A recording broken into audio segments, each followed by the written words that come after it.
ఇది కొత్తగా ఏర్పడిన మున్సిపాలిటీ. ఈ మున్సిపాలిటీ విశాలవంతంగా ఏరియా వేసి చూస్తే చాలా విశాలంగా ఉంటది. అనేక తండాలు గూడాలతో పాటు ఓపెన్ ప్లేస్ చాలా ఉంటది. ఖమ్మానికి ఆనుకొని ఉన్న ఈ మున్సిపాలిటీలో మౌలిక వసతులు చాలా అవసరం అన్నమాట వాస్తవం. ప్రత్యక్షంగా నేను తిరిగినప్పుడు చూశాను. అనేక మంది ఆడబిడ్డలు చెప్పిన మాటలు విన్నాను. వాటన్నిటినీ యుద్ధ ప్రాతిపదిక మీద ఆనాడు ఎన్నికల సభలో చెప్పటమే కాదు, ఎన్నికలు అయిపోయిన తర్వాత కూడా ఇప్పుడు నేను చెప్పదలుచుకున్నది ఒక్కటే, ఈ మున్సిపాలిటీని ఒక రోల్ మోడల్ మున్సిపాలిటీగా తెలంగాణ రాష్ట్రంలో చేస్తానని ఆ రోజు చెప్పాను. మీ అందరి దయతో చేయగలిగి ఉన్నాను.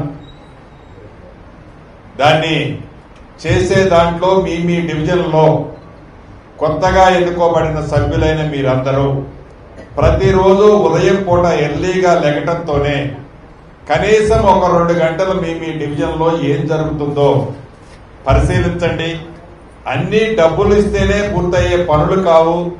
మీరు బాధ్యతాయుతంగా మీ డివిజన్లో కనుక పరిశీలించినట్లయితే అధికారులు కానీ అక్కడ చేసే వర్కర్స్ కానీ ఇతరత్రా స్ట్రీమ్ లైన్ అవుతుంది. ప్రజలకి ఒక సౌకర్యం కల్పించిన వాళ్ళం అవుతాము.